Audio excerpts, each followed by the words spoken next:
Have you ever felt like something is pulling at you, but so gently, so subtly that you almost manage to ignore it?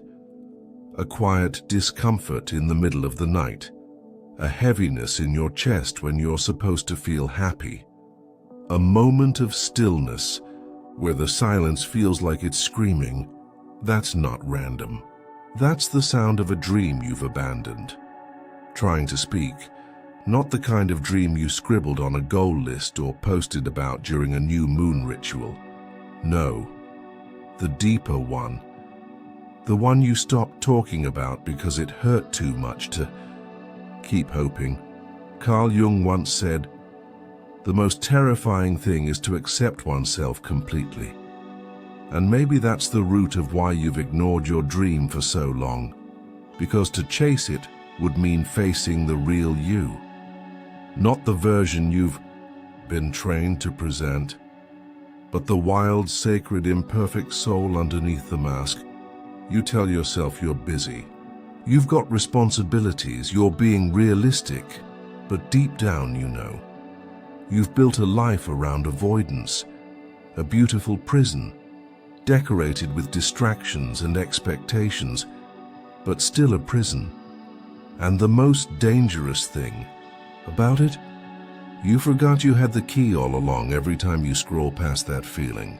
Every time you laugh off that sudden longing. Every time you say maybe later, you're not being practical, you're betraying your soul. There's a cost to this kind of betrayal. It doesn't show up in one big explosion. It shows up in chronic fatigue that no amount of sleep can fix. In the quiet envy you feel when you see someone else live freely. In the emptiness after achieving what was supposed to make you feel fulfilled, because you've achieved what society calls success, but your soul calls it suffocation. And maybe, just maybe, you've forgotten how to listen. Because the world trained you to ignore that voice, to play it safe, to follow the path that others carved for you, even if it carves you out of your own life. You keep saying, "It's not the right time," but there is no perfect time to be who you were meant to be. There's only now, and a window that quietly closes every time you choose silence over truth. Have you ever considered what it's costing you to stay silent? You think you're protecting yourself from failure, but really, you're bleeding slowly from the inside. You think you're being responsible, but responsibility without authenticity is just self-erasure in disguise. That flicker of sadness you carry, it's not depression, it's the ache of an unlived life. And the more you ignore it, the more it shows up. In broken relationships, in restless sleep, in the mirror where you no longer recognize the person staring back. You were not born for numbness, you were born for fire, and that whisper, the one you've been avoiding, isn't asking you to burn everything down. It's asking you to wake up, to remember, to reclaim the parts of you that went quiet so you could belong. But now you know, belonging means nothing if it costs your essence. So ask yourself now, what are you really running from? And what might happen if instead of avoiding that whisper, you finally turn to face it? Because the dream doesn't disappear. It waits, and waits, and waits, until one day, you finally remember who you were before the world told you to forget. You didn't mean to abandon yourself. No one does. Self-abandonment doesn't begin with a dramatic betrayal. It begins with small silences. You swallow a truth. You nod when you should have screamed. You say yes when your soul is begging you to say no. You don't lose yourself all at once. You chip away at your essence one compromise at a time. You start by hiding what you love because it's too much. Then you stop asking questions that make people uncomfortable. Then you adjust your dreams to fit inside other people's fears, until one day you wake up and you're efficient, you're polished, you're admired, but you're not you anymore. Carl Jung warned that the greatest tragedy of the family is the unlived lives of the parents. But what about the unlived lives of you, the version of you that wanted to paint, to move to the mountains, to start over, to risk, to scream, to breathe without apologizing? She still exists, not in memory, but in exile. Self-abandonment is architecture. Brick by brick, you built walls out of people's approval. You laid down floors of expectations. You painted the windows with polite lies. And now you live in that house. It looks beautiful from the outside, but you're suffocating in it. You tell yourself, this is just adulthood. This is being responsible. This is how it is. But deep down you know, this isn't it. This isn't what you came here for.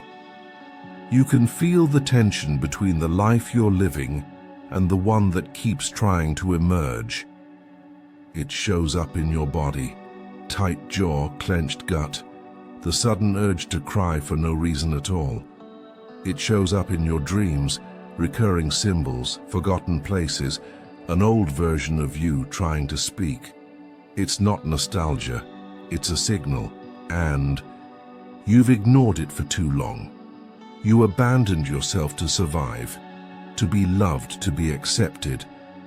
But now the cost is unbearable, because the longer you abandon yourself, the more you invite others to do the same. You tolerate relationships where you're not seen. You stay in jobs that shrink you. You apologize for taking up space, for existing too loudly. And the worst part, you've learned how to make it look normal. But Jung reminds us, until you make the unconscious conscious, it will direct your life and you will call it fate. You think this life is just how things turned out. But what if it's just the echo of 1,000 ignored inner voices? You didn't choose this path. You drifted here. And the question now is, are you ready to stop drifting? Because self-abandonment feels like protection at first, but it becomes a slow death of soul, of art, of joy. But if you can build your way out of yourself, you can also tear it all down, not with rage, not with shame, but with sacred truth. The truth that you deserve to take up space, that your dreams weren't foolish, that your voice matters, especially when it trembles, and as terrifying as it is to return to yourself, it's even more terrifying to live the rest of your life as someone else. So the question becomes, what would it look like to remember who you were before you started forgetting? There's a particular kind of ache that lives in the space between your current reality and the life you were meant to live. It's not loud, it doesn't scream, it hums softly in the background of everything. It's the sting you feel when you watch someone do what you were once afraid to try. It's the lump in your throat when a song or smell reminds you of who you were before the world got to you. It's the weight in your chest at night when everything is quiet. Accept your truth. We don't talk about this kind of pain because it doesn't bleed, it doesn't bruise, but it breaks, slowly. Carl Jung said, "The privilege of a lifetime is to become who you truly are." But what happens when you spend your lifetime becoming what others needed you to be? There's a fracture, a rift between who you are and who you could have been. And that rift widens with every choice made from fear, every dream silenced in the name of stability, every time you played small so someone else could feel big. You've convinced yourself you're fine, that everything is okay. But the truth is, something inside you is restless. It paces when you try to sleep. It stirs when you sit in meetings that drain your soul. It screams in the shower when your tears mix with the water and no one can see. You are haunted, not by ghosts, but by the unlived parts of yourself. And the more you try to bury them, the louder they become. There's a version of you that never forgot how to dream, that didn't compromise, that spoke the truth even when her voice shook. She's not gone, she's buried beneath layers of people-pleasing, shame, and pretending to have it all together. But the pretending is cracking. The smile doesn't stretch as wide. The laughter feels hollow because you know. You know that you've crossed a line somewhere along the way. Not a moral one, but a spiritual one. The line between existing and living. And the longer you stay on the wrong side of that line, the more disconnected you feel. From your body, your joy, yourself. You scroll past your life while watching others live theirs. You find yourself clinging to distractions, noise, screens, obligations, because silence is too dangerous. Silence brings awareness, and awareness demands action. But Jung reminds us, who looks outside dreams, who looks inside awakens. The rift you feel isn't failure, it's a call to awakening, a rupture that opens the way back home. If you're willing to walk through it, but it won't be easy. Because to bridge the gap between who you are and who you were meant to be, you'll have to feel what you've been avoiding. You'll have to grieve the time you lost. You'll have to forgive the version of you that didn't know better. And then slowly, with truth as your compass, you'll begin again. Not from scratch, but from essence. Because it's not too late. Not if you're still breathing. Not if the ache still pulses. That ache is proof you're not done yet. And maybe, just maybe, your dreams haven't abandoned you. They've just been waiting for you to come back. You don't wake up one day and say, I'm going to betray myself. It starts subtly. You take the safe job instead of the soul-igniting one. You stay in the relationship that dims you because it's comfortable. You trade fire for stability, truth for approval, purpose for predictability. And at first, it works. You build a life that looks right. You get praise. You're told you're doing everything correctly. But there's a quiet rebellion happening inside you. A part of you is watching, furious and heartbroken, as you turn away from everything that once lit you up. Jung said, "We cannot change anything unless we accept it. Condemnation does not liberate, it oppresses. But how do you accept that you were the one who walked away from your own fire? Betraying your calling doesn't happen in a moment. It happens in 1,000 tiny surrenders of the soul. You say, I'll come back to it later. But later turns into years, and years become numbness. And then one day you look around and realize you've built a life that doesn't belong to you. It fits, but it doesn't feel, and the price. Your body whispers in fatigue. Your spirit shrinks. Your joy fades. You become efficient, but empty. You keep busy, so you don't have to feel the dissonance. You scroll, binge, overwork, overplease. Anything to distract from the sacred discomfort of misalignment. But the soul is patient. It waits, and when you least expect it, it will demand a reckoning, a dream that won't leave you alone, a moment of collapse, an existential crisis, a whisper that says this isn't it, you're meant for more. And if you ignore that voice long enough, it turns into symptoms: anxiety, depression, burnout, disconnection. These are not flaws, they are alarms. They are your soul pounding on the walls of your life saying, "Let me out." Because every time you betray your calling, you send a message to your unconscious: "I don't trust you. I don't believe in what you know." And over time, your inner world stops speaking clearly. Your dreams become foggy. Your intuition dulls. Your passion numbs.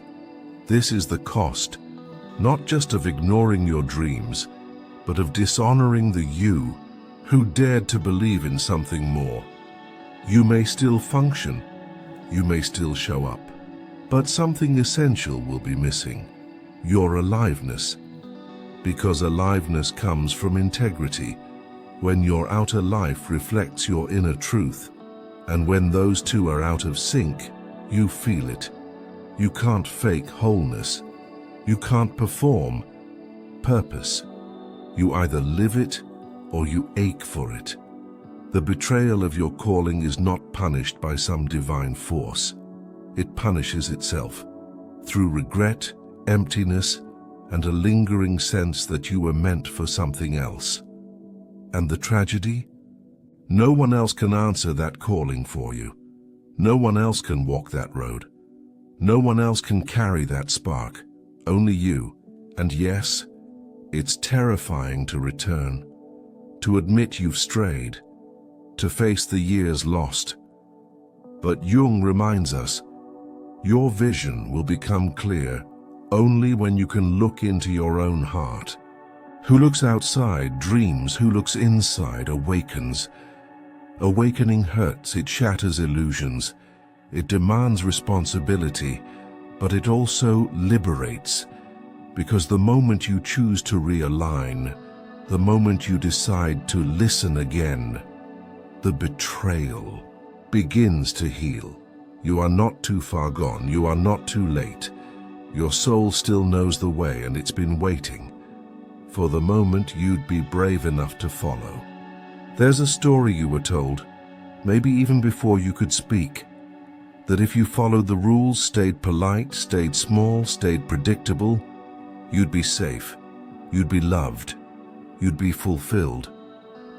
But how many people do you know who followed that script and still ended up hollow? The so-called safe life is a beautifully wrapped trap.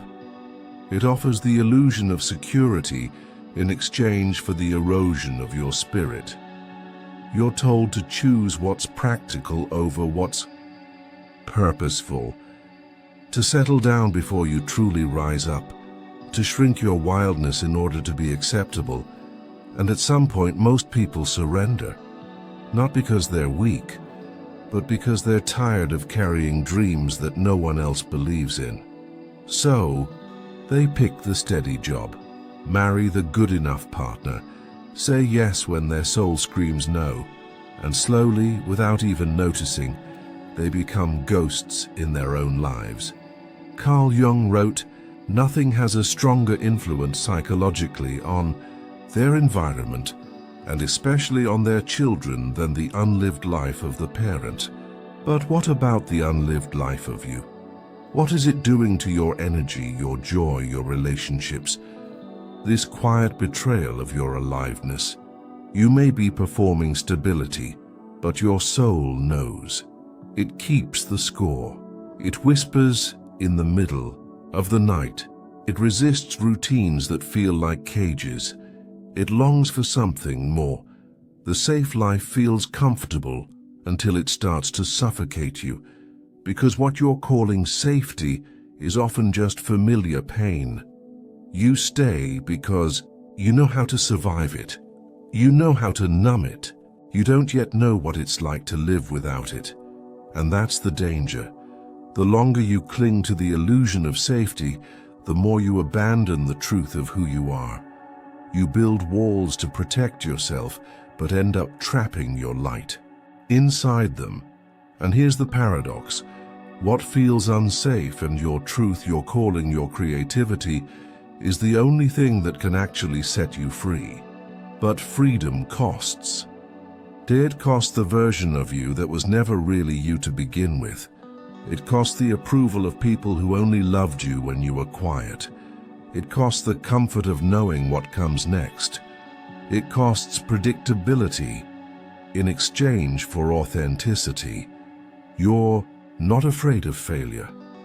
You're afraid of becoming who you were meant to be, because it would require burning the script you were handed. But Jung reminds us, until you make the unconscious conscious, it will direct your life, and you will call it fate, and maybe, just maybe, what you've been calling fate was really fear wearing a mask of responsibility. Maybe you were never meant to settle. Maybe your anxiety isn't a disorder. It's your inner fire begging to be acknowledged, because what they call rebellion might actually be self-respect. What they call unrealistic might actually be your soul refusing to die quietly. You don't need a map. You need a match. One spark of courage to say, this isn't enough. Not for me. Not anymore. The truth is, you were never meant to feel safe. You were meant to feel alive. And aliveness isn't a guarantee, it's a risk. But if you never take it, you'll spend your life wondering what could have bloomed if you had dared to plant yourself in truth. Disconnection doesn't arrive all at once. It creeps in slowly, disguised as routine.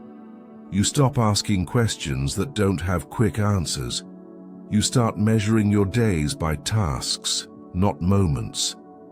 You perform smiles. You reply, "I'm fine," with automatic precision, and little by little you forget how to feel alive. There's no explosion, no drama, just a quiet fading of your inner signal. And the world? It rewards your disconnection. It celebrates your efficiency. It applauds your ability to keep going, even when your soul is begging you to stop. Carl Jung warned us, people will do anything, no matter how absurd, to avoid facing their own soul. And in this echo chamber of disconnection, we do exactly that. We scroll. We shop. We chase temporary highs. We collect distractions like armor, terrified of the silence that might show us who we really are. But deep down, you feel it. That aching. Loneliness that doesn't come from lack of company, but from lack of connection with yourself. You're not burned out because you're doing too much. You're burned out because you're doing too little of what ignites your essence. You're exhausted from playing roles you never auditioned for, from holding in words that want to roar, from being what's expected instead of what's true. And it shows. In the relationships that feel surface level, in the moments that should move you, but fall flat. In the constant hum of, is this all there is? Your disconnection isn't random. It's a signal. It's your system flashing red. But here's the catch. The longer you live disconnected, the more convincing the performance becomes. You forget the sound of your own inner voice. You mistake numbness for peace. You trade depth for comfort. And then you wonder why joy feels out of reach. This is the shadow of ignoring your dreams. You don't just lose direction. You lose access to your own soul. You stop dreaming. Not because you've outgrown them, but because it hurts too much to remember what you once hoped for. So you flatten. You rationalize. You say, I'm just being realistic.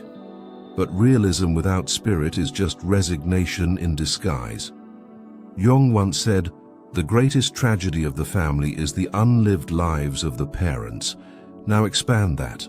The greatest tragedy of a culture is a generation that forgets how to feel. And that's where you are, feeling too much and nothing at all, craving connection, but terrified of what it might demand. Because true connection to self, to purpose, to others requires vulnerability. And vulnerability is dangerous in a world that rewards performance. But you're here now, reading this, because something inside you is still alive. A flicker, a pull, a memory of what it felt like to belong to yourself. You don't need to fix everything at once. You don't need to know what's next. You just need to begin with truth. Start small. Speak the feeling you've been silencing. Write the thought you've been ignoring. Follow the discomfort instead of running from it. Because on the other side of that disconnection is not just your dream, it's your life. Your real life. The one you were meant to live before fear took the wheel. And maybe, just maybe, it's time to take it back. Coming back to yourself is not peaceful, at least not at first. It's not sunlight and crystals, it's not journaling with soft music playing in the background. It's crying on the floor at 2 a.m. because you suddenly realize how long you've been gone. How long you've abandoned yourself in the name of survival. Carl Jung said, "One does not become enlightened by imagining figures of light, but by making the darkness conscious." That's what coming back feels like. Not bliss, but confrontation. You confront the lies you told yourself to keep functioning. The masks you wore so long, they feel like skin. The dreams you buried so deep, you convinced yourself they never existed, and it hurts. God, it hurts. Because beneath the armor is a version of you that's raw, unfiltered, yearning. She doesn't care about your curated image. She doesn't care about your schedule, your titles, or your follower count. She wants truth, she wants breath.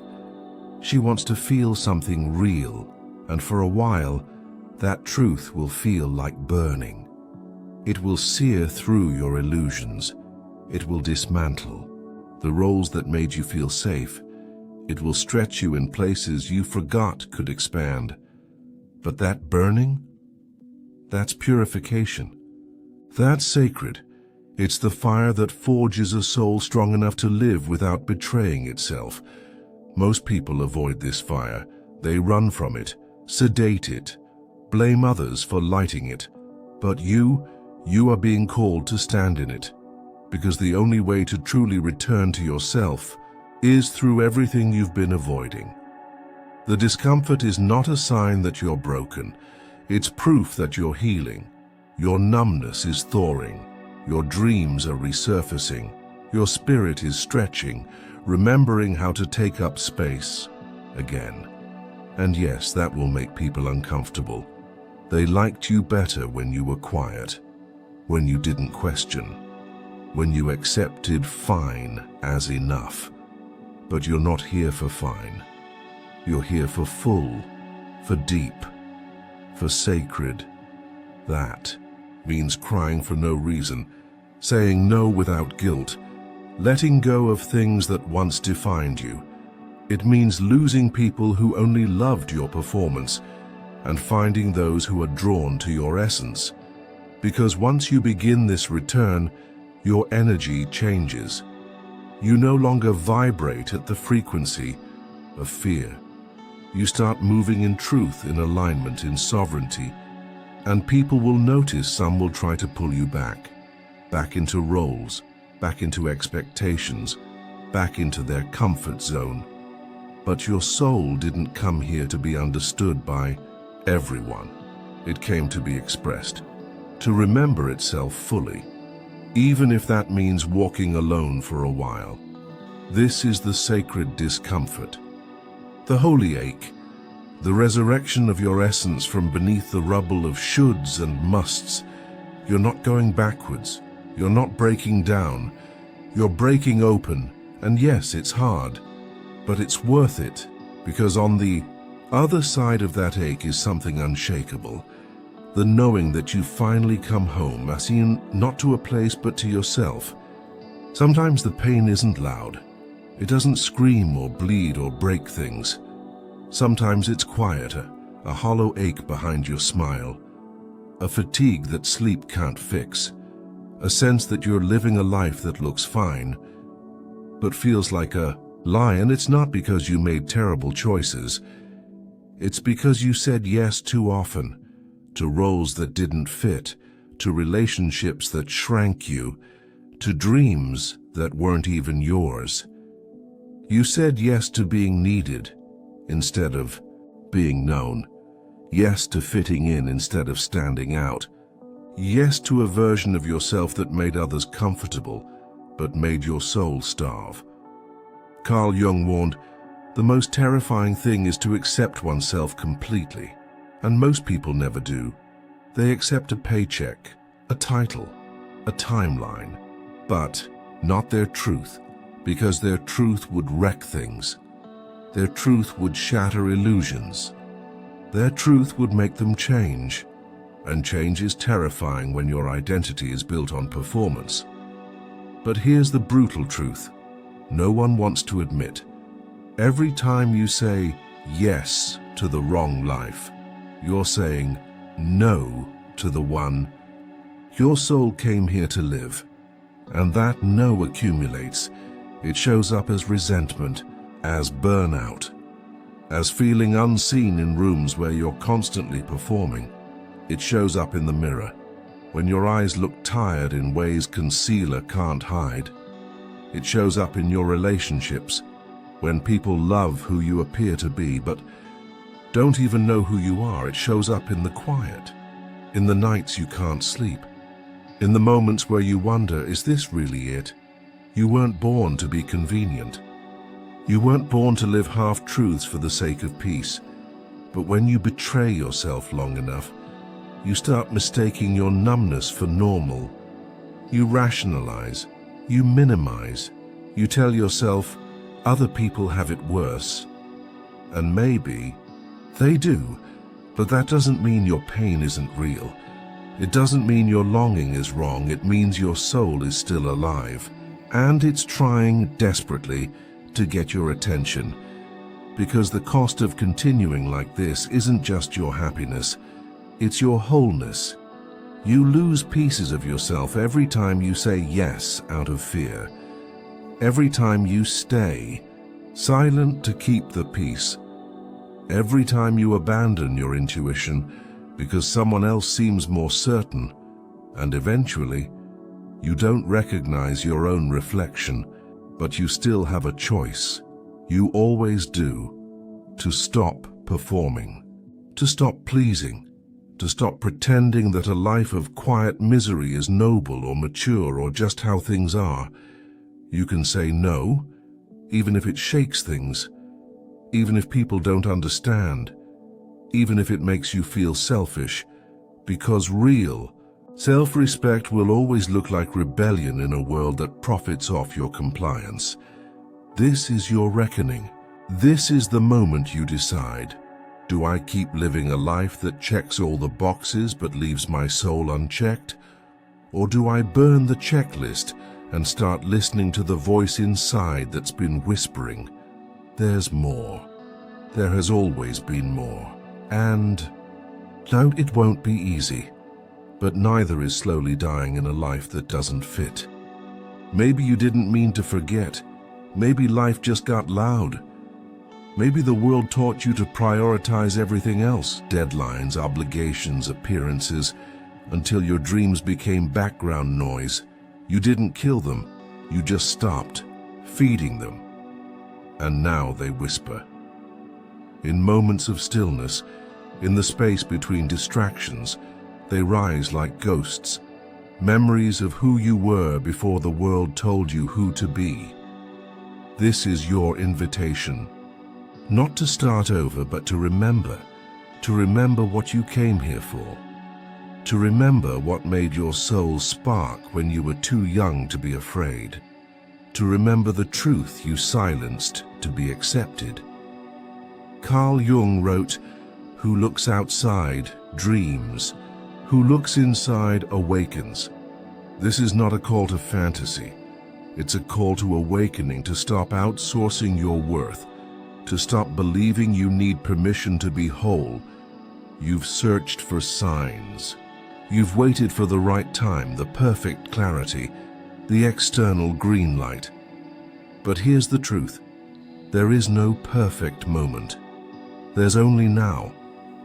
And whether or not you choose to come back to yourself, not the self you show the world, the deeper one, the one beneath the armor, the one who still believes in something more, even after all the disappointment, because that part of you is still alive.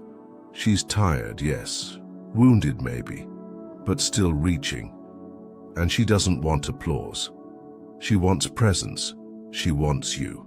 To stop abandoning her every time fear knocks louder than intuition. You don't need to become someone new. You need to reclaim who you were before you started hiding, before you said yes to everything but your own truth, before you learned to shrink to keep the peace, before you became numb just to keep going. This remembering isn't poetic. It's messy. It's inconvenient. It will cost you the comfort of conformity, but it will give you everything else. It will give you your breath back, your voice, your vision, your capacity to love without losing yourself, because the life you're craving, the one that doesn't drain you or disconnect you, starts with this choice: to stop ignoring your dreams, to stop silencing your soul, to stop living like you have all the time in the world to come home to yourself. You don't. You have now this moment, this pulse in your chest that says, wake up. And you don't need a 10-step plan. You just need a moment of radical honesty, willingness to say, I've forgotten myself, but I'm ready to remember. And when you do, life begins to shift. Not immediately, not dramatically, but deeply. You start noticing beauty again. You start choosing differently. You start dreaming again, not as escape but as direction. Because dreams aren't luxury, they're maps. They're messages from the part of you that remembers why you're here. You keep ignoring them, and you keep feeling lost. But the moment you turn toward them, really turn, you start to find your way again. Not toward a version of life that pleases everyone, but toward a life that feels like home in your own skin. This is your soul calling. It's not asking for perfection. It's not even asking for certainty. It's asking for your presence,